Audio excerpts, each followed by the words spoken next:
दीपा केसवानी के पति अंकित केसवानी की मौत होती है, जिसे एक्सीडेंट करार दिया जाता है। पुलिस को लगता है कि दीपा झूठ बोल रही है और दरअसल ये एक एक्सीडेंट नहीं, मर्डर है। सच क्या है, आज के एपिसोड में हम देखेंगे इस केस का दूसरा और आखिरी भाग। क्राइम पेट्रोल सतर्क। बलदेव पाजी, वो बंदा अंकित टपक गया है। हाँ सुना, एक्सीडेंट केस दर्ज हो गया। फिर भी मैं निकल ले रहा हूँ अपनी सेफ्टी के लिए। ठीक है, निकल। मुझे लगा था स्कल में फ्रैक्चर्स थे, हैमरेज भी हुआ होगा। मगर आपको क्या लगता है ये इंजरी गिरने से नहीं किसी और वजह से हुई हो? इंस्पेक्टर, इस बारे में मैं कुछ नहीं बता सकता हूँ।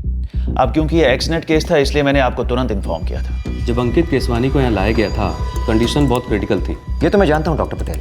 आप सिर्फ मुझे ये बताइए कि ऐसी इंजरीज गिरने के बजाय किसी और कारण से हो सकती हैं। इंस्पेक्टर, हमारा काम अनुमान लगाना नहीं है। हमें बताया गया कि इंजरी फिसल कर गिरने से हुई है।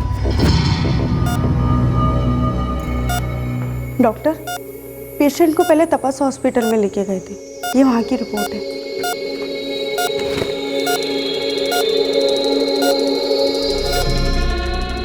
स्कल में काफी फ्रैक्चर है।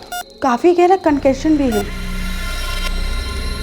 3 दिन बाद ही हेमरेज की वजह से पेशेंट की डेथ हुई। डॉक्टर पटेल, मुझे शक है कि ये इंजरी फिसलकर गिरने से नहीं हुई है, जैसे कि पेशेंट की बीवी ने बताया। आई एम सॉरी इंस्पेक्टर, मैं आपके शक को सही साबित कर सकता हूँ ना गलत। सर, माने दीपा, सूरज दोनों के फोन रिकॉर्ड्स निकलवाओ और अंकित के भी। इनफैक्ट अंकित के बारे में मैं हर छोटी सी छोटी डिटेल जानना चाहता हूँ।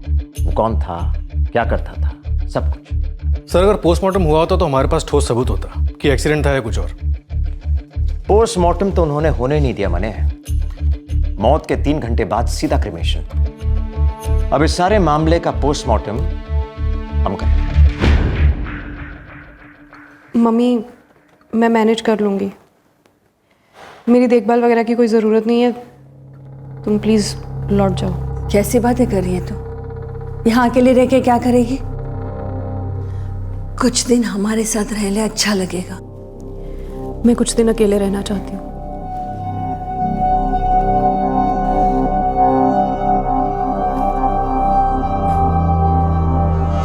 एक बात बता, तेरे और अंकित के बीच में सब कुछ सही तो था ना?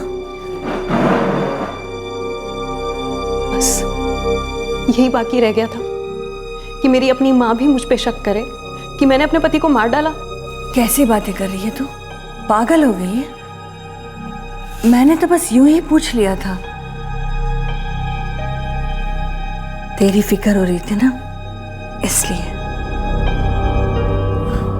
सर, अंकित केसवानी हमारी कंपनी में सेल्स में था। हम लोग मोटर पंप्स के डीलर हैं सर। आप अंकित और दीपा केसवानी को कितना जानते थे? अच्छे से जानता हूँ सर। क्या उन दोनों के बीच कभी कोई प्रॉब्लम थी? प्यार था सर। अंकित कभी भी ऑफिस से घर जाने के लिए इतना उतावला कभी नहीं रहता था। उनकी शादी को सिर्फ 8 महीने ही हुए थे। और दीपा, क्या वो खुश रहती थी? हाँ सर, मतलब जब भी मैं उनसे मिला या कभी उनके घर गया या कभी वो मेरे घर आए, वो हमेशा ही बहुत खुश लगती थी सर। दोनों बहुत हैप्पी थे। Thank you.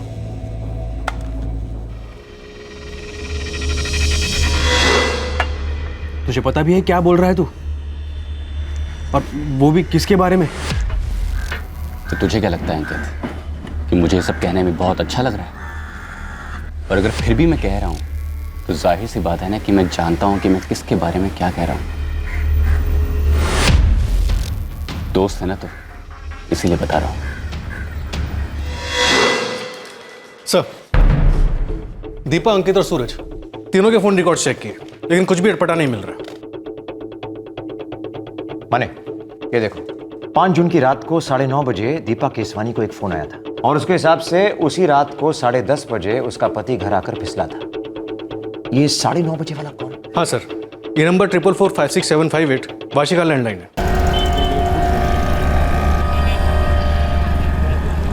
सर, पीसीओ के मालिक से मेरी बात हुई। एज यूजुअल सर, कॉल किसने किया उसे याद नहीं। और दीपा केसवानी का क्या कहना है? किसका कॉल था? सर, वो कह रही थी कि रॉन्ग नंबर था। 9:30 बजे 5 जून को शायद से कोई रॉन्ग नंबर रहा होगा। हाँ, याद आया, रॉन्ग नंबर ही था। श्योर दीपा जी? आप लोग इंसान को मशीन समझते हो क्या? उस रात मेरे पति बहुत बुरी तरह से जख्मी हुए। 3 दिन के बाद उनकी डेथ हो गई और आप चाहते हैं कि मैं कोई टुच्चा सा रॉन्ग नंबर याद रखूं? मुझे तो ये समझ में नहीं आ रहा कि मुझे हैरेस क्यों किया जा रहा है?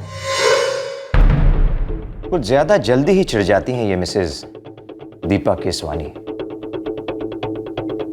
कोई तो वजह होगी इस चिड़चिड़ाहट की। जी सर। सर, मैंने सूरज के फ़ोन रिकॉर्ड्स भी चेक किए थे। दीपा ने 10:35 पर उसे फ़ोन किया था।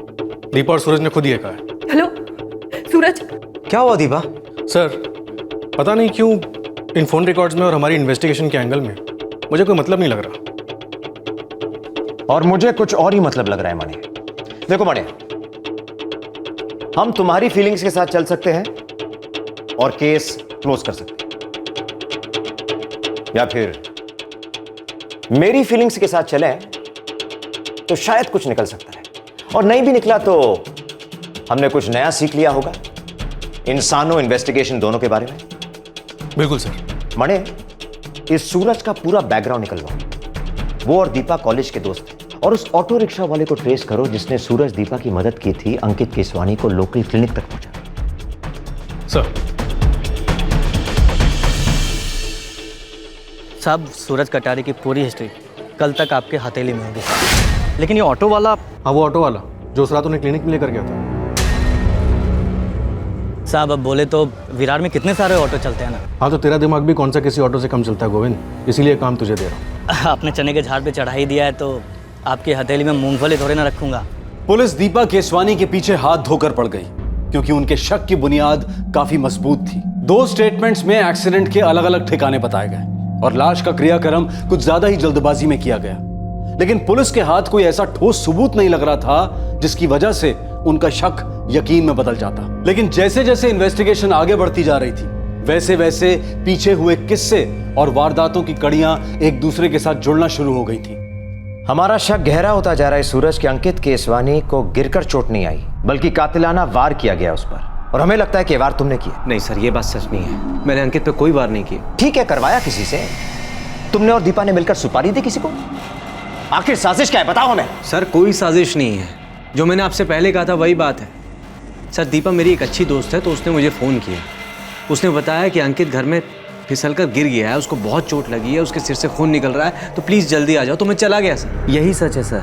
कॉलेज की फ्रेंडशिप है तुम दोनों की। ये बात मैं आपको पहले भी बता चुका हूँ सर। मगर ये नहीं बताया कि तुम दोनों सिर्फ दोस्त नहीं थे, अच्छा खासा अफेयर था तुम्हारा। तुम दीपा के साथ शादी करना चाहते थे ना?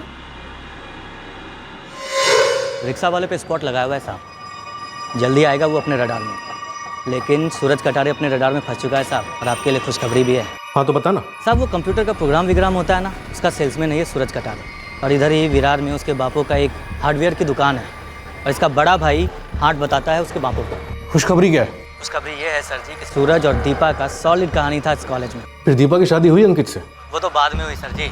पहले सूरज की शादी हुई चट शादी पट्टलाल, बाद में दीपा की शादी हुई उस अंकित केसवानी के साथ 8 महीने पहले। ये दीपा और सूरज का अफेयर क्यों टूटा था, और सूरज की शादी क्यों टूटी थी? अब साहब, मोटा मोटा जो पता चला वो आपके सामने ताज़ा ताज़ा पेश कर दिया। तूने वाकई में बहुत बड़ी खुशखबरी दी है गोविंद। आगे की स्टोरी ये सूरज ही सुनाएगा। दीपा और तुम गर्लफ्रेंड बॉयफ्रेंड थे, फिर तुम्हारी शादी हो गई, वो शादी टूट गई, फिर दीपा की शादी अंकित से हुई। अब अंकित इस दुनिया में है ही नहीं, तुम दोनों फिर से सिंगल एक दूसरे के लिए। क्यों? सर, मैं दीपा से प्यार करता था, शादी करना चाहता था उससे, लेकिन उस रिश्ते को मैंने तोड़ दिया था, किसी और से शादी कर ली थी। फिर हमारा डाइवोर्स हो गया। डाइवोर्स होने के बाद मैं दीपा से फिर से मिला। कंचन, तुम्हारी एक्स वाइफ, सेपरेशन से पहले एक केस दर्ज किया था तुम्हारे खिलाफ उसने, डोमेस्टिक वायलेंस का, जीके रोड पुलिस स्टेशन में। पीटते थे तुम अपनी वाइफ को? सर, मैंने आज तक हाथ नहीं उठाया था उस पर। हाँ, झगड़े जरूर होते थे हमारे बीच। झगड़े क्यों होते थे? मेरी माँ सर, मेरी माँ ही मेरे लिए सब कुछ है, लेकिन वो मेरी माँ के साथ बदसलूकी करती थी सर, इसलिए हम दोनों ने घर छोड़ दिया था। माँ और पापा के बीच में डाइवोर्स हो चुका था, तो बड़े भैया पवन पापा के साथ रहते थे और मैं माँ के साथ। सर, कंचन ने हर वक्त मेरी माँ की इंसल्ट की है, उसके बावजूद भी गुस्से में आकर भी मैंने कभी भी उस पर हाथ नहीं उठाया। ये सब उसने केस वेस दर्ज किया है ना, इस सिर्फ मुझे तकलीफ देने के लिए और कुछ नहीं। कंचन से अलग होने के तुरंत बाद तुम दीपा से दोबारा मिले? हाँ सर, मैं और माँ मीरा रोड रहते थे। डाइवोर्स होने के बाद विरार में मेरी नौकरी लग गई थी, तो मुझे विरार शिफ्ट होना पड़ा। माँ अभी भी मीरा रोड में रहती हैं, लेकिन विरार में मैं दीपा के फिर से कांटेक्ट में आया। सिर्फ कांटेक्ट नहीं सूरज, तुम दोनों का अफेयर शुरू हुआ फिर से। जो अंकित को पता चल गया, रास्ते का कांटा बन गया वो, और उस रास्ते के कांटे को निकालने का ये मर्डर सबसे आसान तरीका लगा तुम दोनों को। क्यों? सर आप बिल्कुल गलत ट्रैक पे जा रहे हैं। तो सही ट्रैक बताओ मुझे। मैं दीपा से कभी शादी नहीं करता, तभी तो मैंने उससे रिश्ता तोड़ा था। मगर तुम प्यार करते थे ना उसे? हाँ मैं प्यार करता था उससे। तो ब्रेकअप की वजह क्या थी?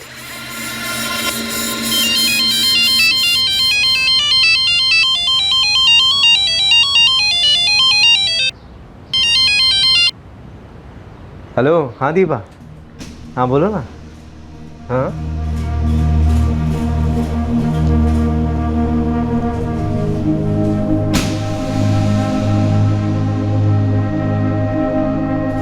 Okay, bye bye. कौन है ये दीपा? फ्रेंड? गर्लफ्रेंड है भैया। फेक तो नहीं रहा ना तू? क्यों भैया, गर्लफ्रेंड होना गुनाह है क्या? नहीं नहीं, बिल्कुल नहीं। यही तो उम्र है टाइम पास की। टाइम पास नहीं है भैया, 2 साल हो गए हम लोगों के अफेयर को। इनफैक्ट उसके कॉलेज खत्म होने के बाद हम लोग शादी का सोच रहे हैं। तेरा दिमाग तो खराब नहीं हो गया ना? क्यों भैया, क्या हो गया? तू जानता है इस लड़की को? हाँ भैया, मैंने आपको बताया ना, 2 साल से हम लोगों का अफेयर चल रहा है। बहुत अच्छी तरह जानता हूँ दीपा को। पूरा नाम दीपा चड्डा, राइट? और नंबर है उसका 4448987667। अब पूछ मुझे, मैं कैसे जानता हूँ? कैसे जानते हैं आप? अभी तक तो नहीं जानता हूँ, लेकिन अगर जानना चाहूँ ना तो वो खुद सामने से आ जाएगी, सिर्फ एक फ़ोन करने पे। कैसे बकवास करें भैया आप? बकवास नहीं कर रहा हूँ मैं। देखना है तुझे? ये देख।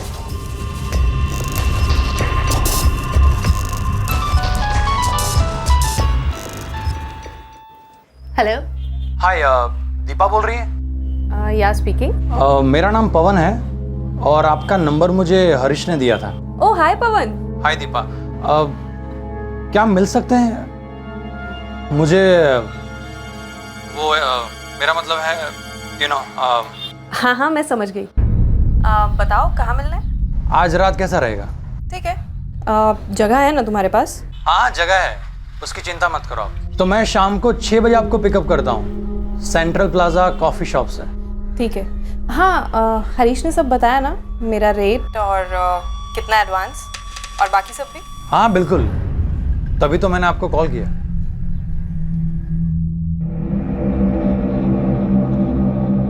देख भाई, ये तेरी लाइफ है, लेकिन अगर मुझे पता है कि लड़की तेरे लायक नहीं है तो लाल झंडी दिखाना मेरा फर्ज है। बाकी तू देख ले।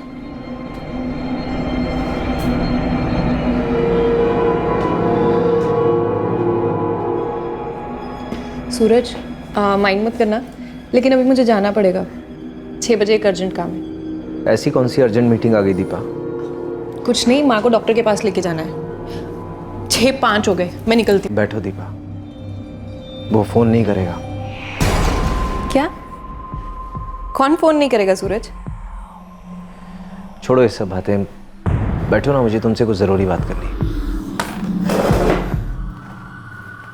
दीपा, मुझे नहीं लगता कि हमारे रिलेशनशिप का कोई फ्यूचर है। आज अचानक ऐसी बात? दीपा, मुझे नहीं लगता कि हमारा रिलेशन तुम्हारे लिए कोई मायने रखता है या कोई मतलब रखता है। तुम बात को गोलमोल क्यों घुमा रहे हो? सिंपल बात है तो सिंपल तरीके से बताओ ना। एक शब्द में बोलूं, पवन। तुम्हें कैसे पता? क्योंकि उस वक्त पवन ने मेरे सामने फोन स्पीकर में लगा के तुमसे बात की थी दीपा। तुम्हारे साथ डील फिक्स हुई थी उसकी। ये नहीं पूछोगी कि मैं पवन को कैसे जानता हूं? दरअसल वो मेरा बड़ा भाई। इत्तेफाकन उसे मालूम चल गया था कि मैं तुमसे प्यार करता हूं, तुमसे शादी करने के बारे में सोच रहा हूं, जो कि अब तो पॉसिबल नहीं है। मुझे गुस्से से ज़्यादा दुख हो रहा था। दीपा बहुत अच्छी लड़की है सर, बस उसने अपनी ज़िंदगी ऐसे जीने की सोची। प्रोस्टिट्यूशन में थी दीपा? सर मैं इस शब्द का इस्तेमाल नहीं कर सकता उसके लिए। मैं बस ये कहूँगा कि वो शायद एक आदमी के साथ जुड़कर खुश रहने वाली लड़की नहीं। अंकित से तो जुड़ गई, उसे पता था? मुझे नहीं पता सर, मैं बस इतना जानता हूँ, जब मैं दीपा से दोबारा मिला तो उसकी शादी हो चुकी थी अंकित के साथ, और वो लोग मुझे काफ़ी खुश दिखे। Cheers। फिर मेरी अंकित से दोस्ती भी हो गई। क्या बातें चल रही हैं? तुमने मेरा ड्रिंक नहीं बनाया सूरज? अरे वो मैं तुम्हें क्या लगा शादी हो गई तो मैं बहुत गुड गर्ल हो गई हूँ?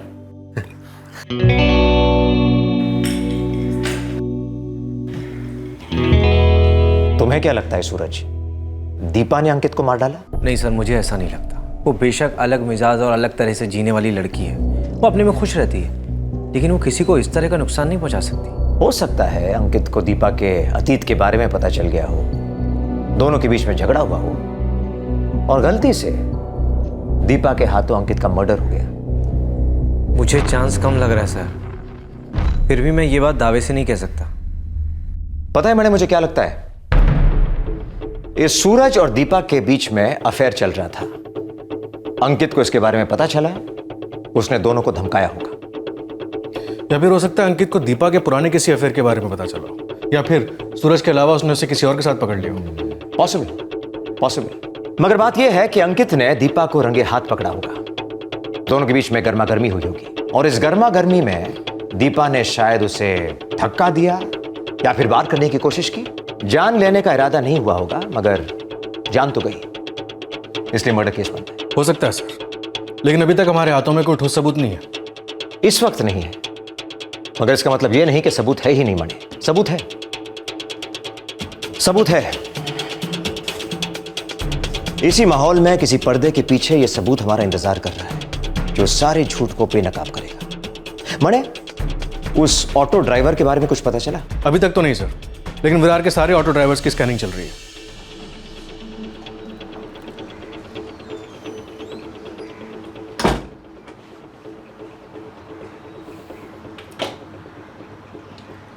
सच बोलना चाहिए था। क्या मतलब है तुम्हारा? दीपा, पुलिस ने झूठ तो पकड़ ही लिया है ना झूठ पकड़ा जाता ना हम पकड़े जाते। ऐसा सब कुछ होता ही नहीं अगर तुमने वो चौक वाली बात पे इतना जोर नहीं दिया होता तो। देखो, अगर वो लोग पूछे तो उनसे कहना कि घर लौटते वक्त अंकित का पैर फिसल गया था गोमती चौक में, ठीक है? क्यों? क्योंकि उस वक्त तुम और अंकित घर पे अकेले थे, सारा शक तुम पे जाएगा। उन्होंने उस एक स्टेटमेंट की बाल की खाल निकाल दी, फंसा दिया हमें। दीपा, जितना टेंशन में तुम थी उतना ही मैं भी था, लेकिन ये सब तुम्हें तुम्हारे घर पे होने ही नहीं देना चाहिए था। तुम्हें ये चौक वाली बात तपस हॉस्पिटल में क्यों नहीं याद आई? अरे मुझे क्या मालूम था कि तुम वहां जाके ये बोल दोगी कि ये सब घर पर ही हुआ। देखो सूरज, जो हो गया सो हो गया। अब प्लीज अपने मुंह से ऐसी कोई बात मत निकालना या ऐसा कुछ मत करना जिससे बात और बिगड़ जाए।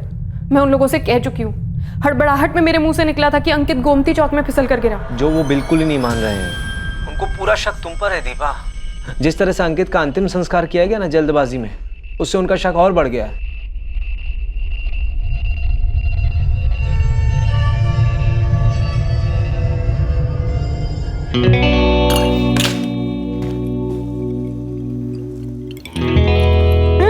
साढ़े 9 बज गए, मेरे सीरियल का टाइम हो गया, मैं जा रही हूँ अंदर। दीपा भी ना टीवी एडिक्ट। तुम्हें तो उसके फेवरेट सीरियल्स भी मालूम होगी नहीं? काफी पुरानी दोस्ती है तुम दोनों की। हाँ, दोस्ती है, लेकिन उसके टीवी सीरियल फेवरेट कौन से नहीं जानता मैं। तुम दोनों की दोस्ती किसी सीरियल की कहानी से कम नहीं होगी, नहीं? कैसे? मतलब दोस्त प्रेमी बनते हैं, फिर तुम्हारा ब्रेकअप होता है, बाद में तुम्हारी शादी होती है, लेकिन उसके बाद तुम्हारा डिवोर्स होता है, और जब तुम लौटते हो तो देखते हो कि दीपा की शादी ऑलरेडी हो चुकी है। फिर तुम बहुत अच्छे दोस्त बनते हो, और फिर कुछ नहीं अंकित, हम लोग सिर्फ दोस्त बनते हैं, सिर्फ दोस्त।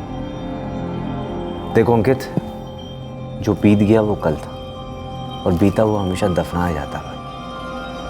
इस वक्त दीपा के दिल में अगर कुछ जिंदा है तो वो तुम्हारे लिए प्यार है और कुछ नहीं। हर दिल के 4 खाने होते हैं, और तुम्हारी खास दोस्त दीपा का दिल 4 अलग अलग लोगों के लिए धड़कता है, कम से कम 4। इसीलिए तुमने ब्रेकअप किया ना। तुम्हें दीपा की असलियत पता चली, पता चला कि वो एक आदमी के साथ खुश नहीं रह सकती, और तुमने रिश्ता तोड़ दिया।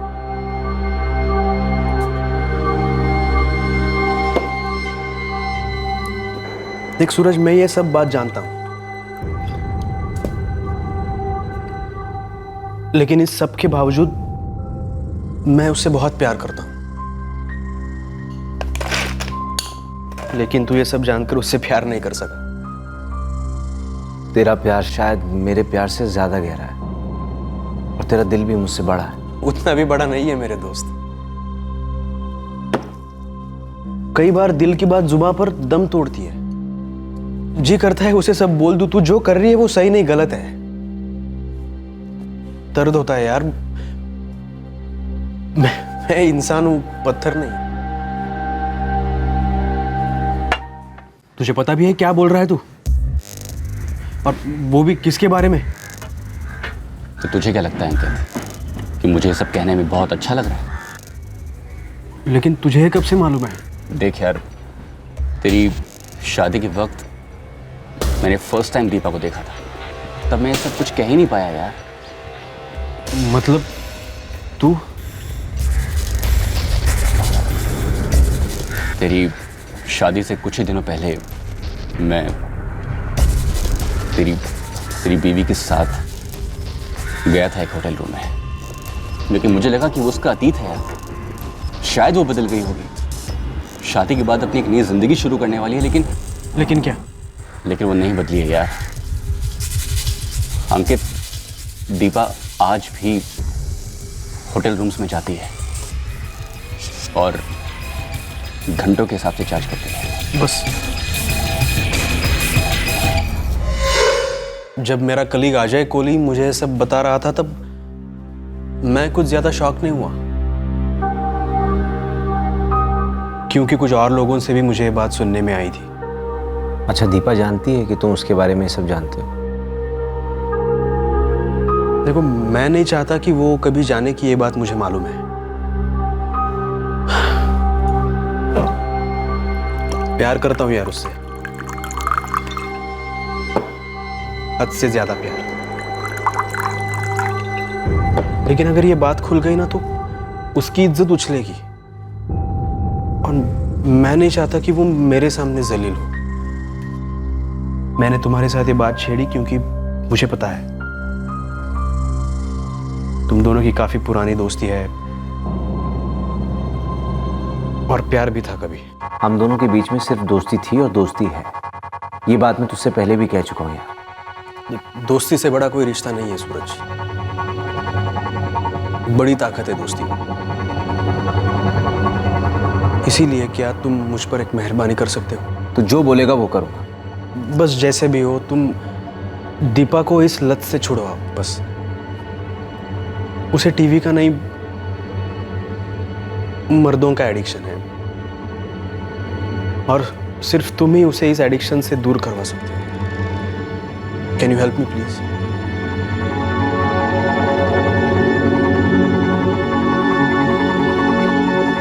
जिंदगियों में भूचाल आ गया था। अंकित, सूरज और दीपा तीनों के पैरों तले जमीन खिसक रही थी। अतीत का दर्दनाक अंधेरा, वर्तमान का कड़वा सच और आने वाले दिनों की धुंधली संभावनाएं। इन तीनों मझधारों के बीच एक ही नाव में सवार ये तीन मुसाफिर एक दूसरे से आंख नहीं मिला रहे थे, सच से कतरा रहे थे। क्या इन तीनों की कश्मकश के बीच कोई एक्सीडेंट हुआ था? क्या एक ऐसा एक्सीडेंट हुआ था जिसे पुलिस अब मर्डर मानकर चल रही थी? आखिरकार इस केस की हकीकत पर इन्वेस्टिगेशन ने कील ठोकी थी।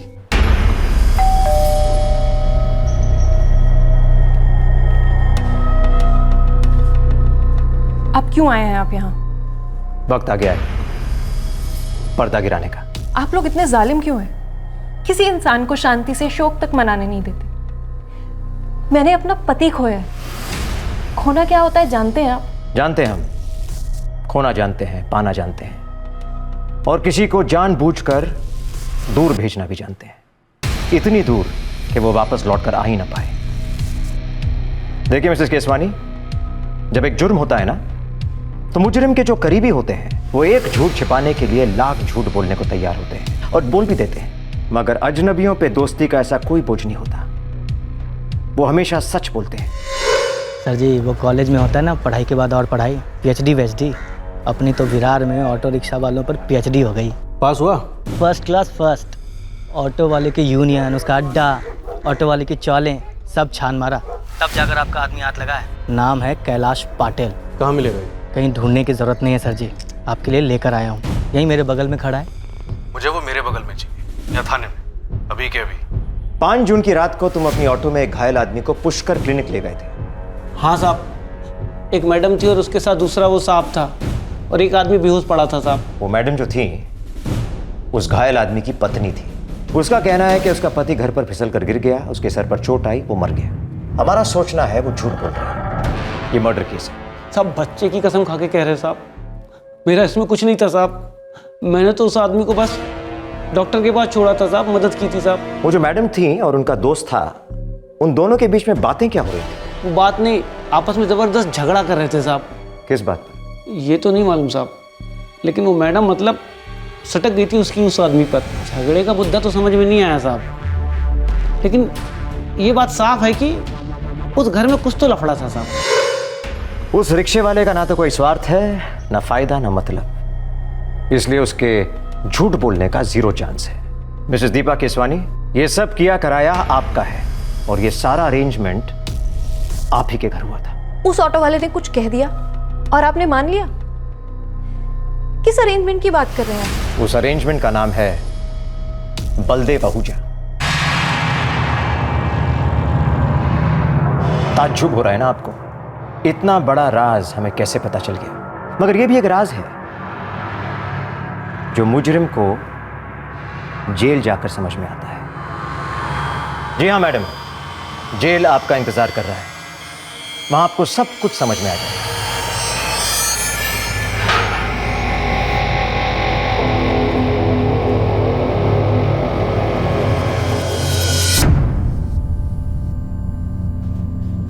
आइए मिसेस केसवानी, बैठिए। वैसे मिस्टर बलदेव आहूजा हमारे दूसरे मेहमान खाने में है, अच्छी खासी खातिरदारी की जा रही है उनकी। बैठिए। एक राज की बात खोलूं आप दोनों से। वैसे इस केस की सारी कड़ियां हमने तकरीबन पहले ही जोड़ ली थी, बस एक कड़ी बाकी थी आपकी।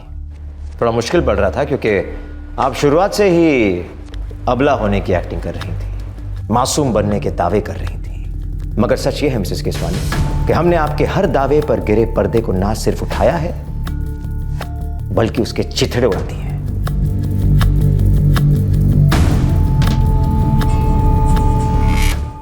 सूरज के कबूलनामे के बलबूते पर पुलिस इस केस के छुपे हुए खिलाड़ी बलदेव आहूजा तक पहुंच गई थी। आखिर में दीपा केसवानी को भी घेर लिया गया और सच सामने आया।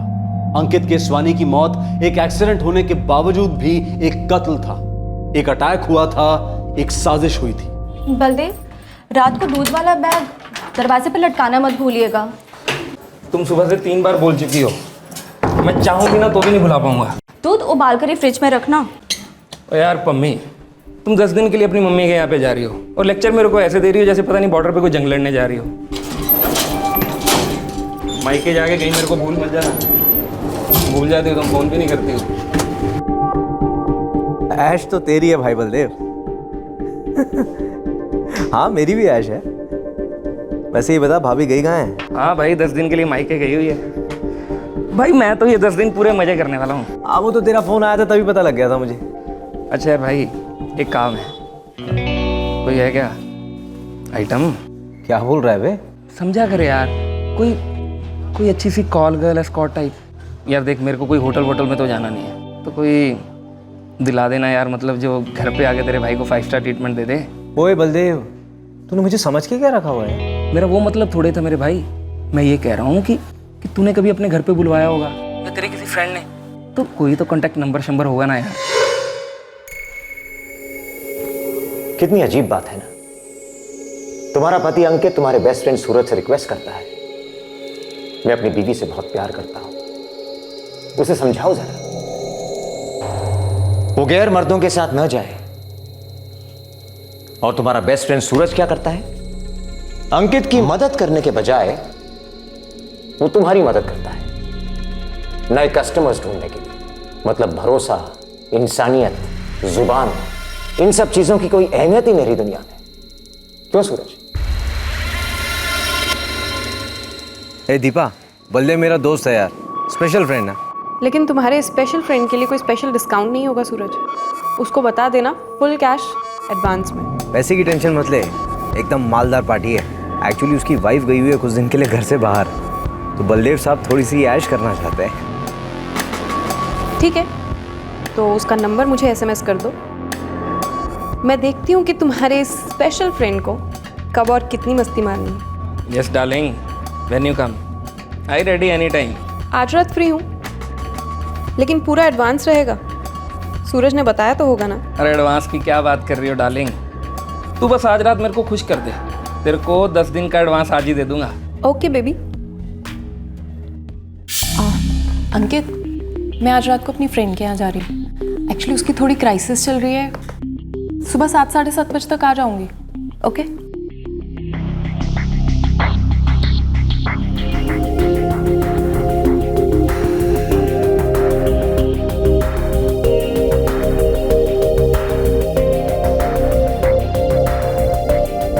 The number you have called is currently not reachable.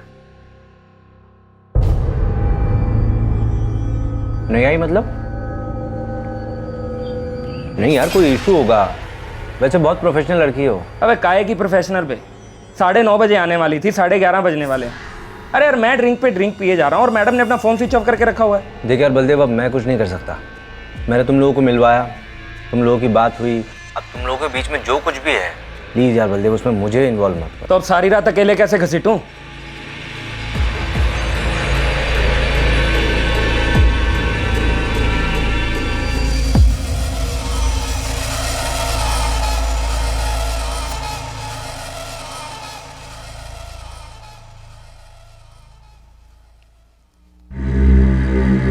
अब बुखार कम हो रहा है, लेकिन अभी भी बॉडी पेन बहुत है। 3 पेन किलर्स ले चुकी हूँ। तुम आज रात आराम करो ना, आज कहीं मत जाओ। मैं भी यही सोच रही थी।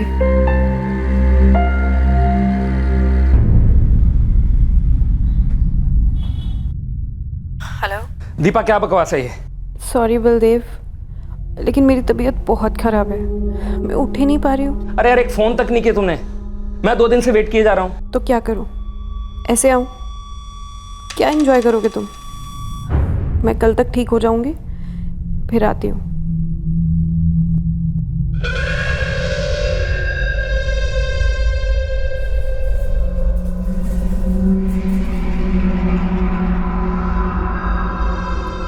अरे यार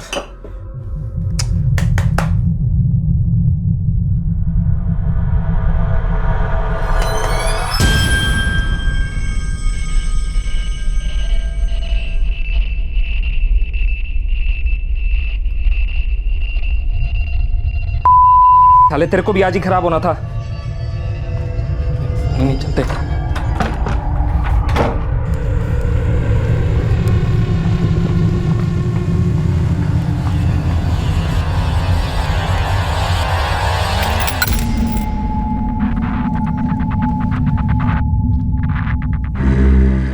आराम से खाओ।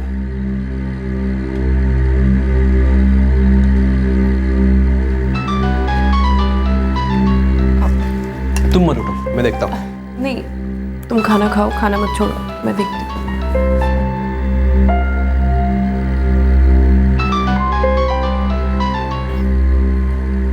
हेलो दीपा। कौन? दीपा, बलदेव बोल रहा हूँ।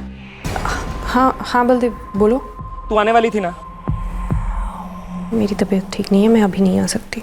हद है यार, रोज सेम बहाना। मैं कोई बहाना नहीं बना रही हूँ, मेरी तबीयत सच में खराब है, मैं अभी नहीं आ सकती। भी मारा है तो साली किसी ने 4 पैसे ज्यादा दे दिए होंगे, बस तू चली गई उसके साथ। देख, उसको छोड़ के अभी के अभी मेरे घर पे आ जा। जितने पैसे तेरे को वो दे रहे हैं ना, उससे कहीं ज्यादा मैं दूंगा तेरे को साली। एक और बार तुमने बदतमीजी से बात की ना। ओके सॉरी डार्लिंग, प्लीज मान जाओ, आ जाओ। टैक्सी भेजूं? तुम्हें एक बार सुनाई नहीं दिया? मैंने कहा मेरी तबीयत ठीक नहीं है, मैं नहीं आ सकती। नहीं का मतलब नहीं। साली कौड़ी। तुम्हारी हिम्मत कैसे हुई मुझे गाली देने की? कौन है वो? अंकित, पता नहीं, कोई फोन पे बस गाली दिए जा रहे हैं। मैं तेरे को तेरे घर से उठा लूंगा एक चुटकी में। हाँ आजा, एड्रेस है या एसएमएस करूं? कौन है बे? अरे मैं जो भी हूं, तू पहले बता तू कौन है? बड़ा उठवाएगा ना हमें। चल बोल, कहाँ मिलना है? सामने आ, चल। औकात में रह तू अपने बाप से बात कर रहे तू। अरे सामने तो आ, जो भी है तू, और तू अपनी औकात में रहे। सुन, अगर दांत तोड़ के हाथ में नहीं दिया ना तो मेरा नाम भी अंकित नहीं। ओ अंकित फंकित जो भी तेरा नाम है, हंसा मत मुझे और चुप करके दीपा से बात करवा। ए सुन, अगर दोबारा यहाँ पे फोन किया ना तो ढूंढ कर वहीं गाड़ दूंगा जिंदा। कोई कुत्ता भी नहीं सूंघेगा तेरी कब्र। अबे तुझे प्यार से बोल रहा हूँ, चुपचाप फोन दीपा को दे दे। अब अंकल को सच में गुस्सा आ रहा है। हाँ हाँ, मुझे मालूम है गुस्से को कहाँ घुसेड़ना है। अरे सामने तो आजा, गुस्सा तो दूर रोना तक नहीं आएगा, कुछ अंदर नहीं जाएगा और कुछ बाहर भी नहीं आएगा। चल हट।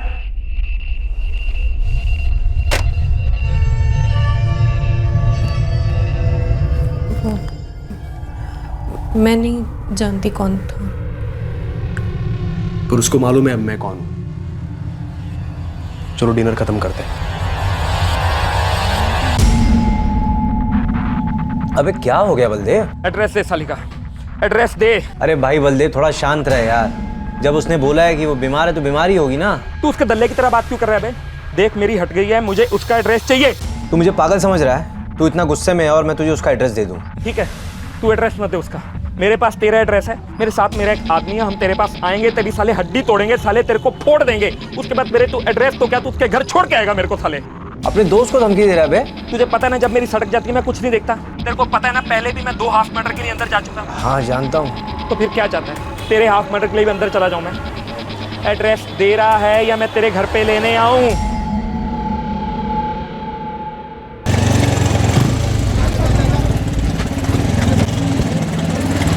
रॉड लिया सीट के नीचे। चल विरार निकाल। एक काम करना है उल्टू, पता नहीं हाफ या क्वार्टर तो पक्का है, साला अपने पैर पे नहीं चलना चाहिए। निकाल।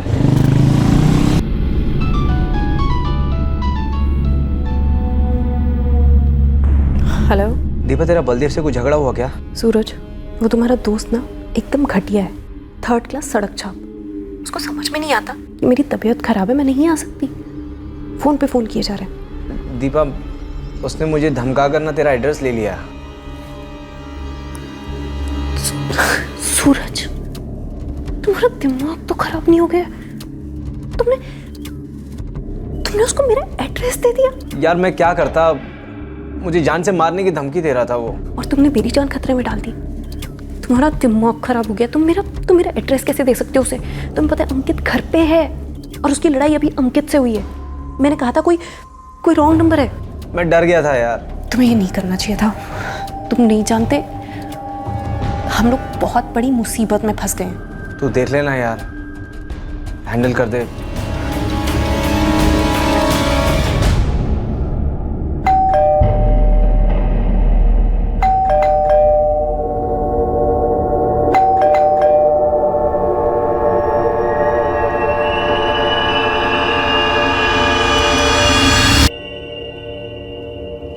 कौन है तू?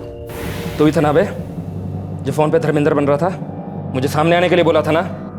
ले तेरा बाप तेरे सामने खड़ा है। बलदेव प्लीज बोल। बलदेव बाजी, ये तो उल्टू हो गया। चलो निकलते हैं यहाँ से। चलो चलो चल निकल। 70% सच हमें सूरज ने बताया, बाकी बलदेव आहूजा ने। तो मिसेस दीपा अंकित केसवानी, सच यही है, अटैक हुआ, मर्डर हुआ और आपने हमसे सब कुछ छुपाया। मैं नहीं चाहती थी कि पूरी दुनिया को पता चले कि मैं क्या करती हूँ। आप जो करती हैं उसने आपके पति की जिंदगी छीन ली। मैंने अंकित की जान बचाने की कोशिश की थी। मुझे नहीं पता था ये सब हो जाएगा। जब हम कुछ गलत करते हैं हम कई चीजों के बारे में नहीं सोचते, मगर वो होती जरूर है। अब देखो, तुमने सोचा भी नहीं होगा कि जब से तुम्हारी शादी हुई है अंकित को यह पता था कि तुम प्रोस्टिट्यूशन में इन्वॉल्व हो। यकीन नहीं होता? अपने दोस्त सूरज से पूछ लीजिए। क्यों सूरज, सच कह रहा हूं ना? अंकित ने सूरज के साथ सब कुछ शेयर किया था। इनफैक्ट वो सूरज की मदद ले रहा था तुम्हें इस दलदल से बाहर निकालने के लिए। वो तुमसे बहुत प्यार करता था और तुम्हारा ये दोस्त, ये गुड फ्रेंड तुम्हें उस दलदल में पूरी तरह डुबोने पर तुला हुआ था। मेरी समझ में नहीं आता है कि अंकित ने तुम दोनों पे विश्वास कैसे किया।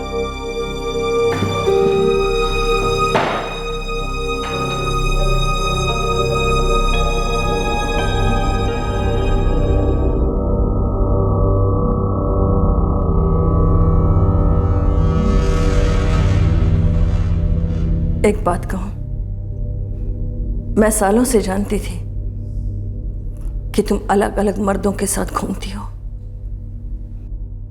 सोचा तुम्हारी फितरत होगी, क्या अच्छा क्या बुरा, तुम बस ऐसे ही हो।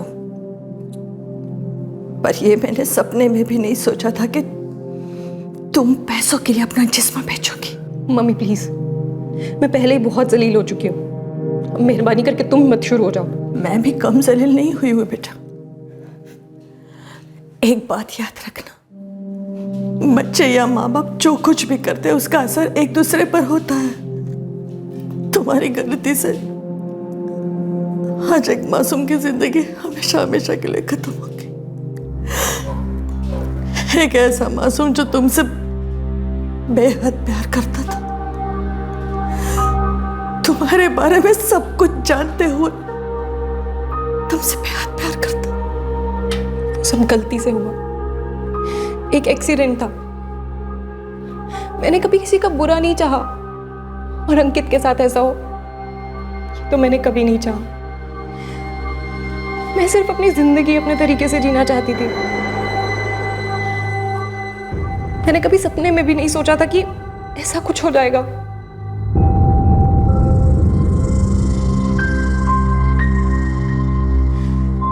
अंकित पर हुए हमले में बलदेव का साथी मुकेश अब भी फरार है।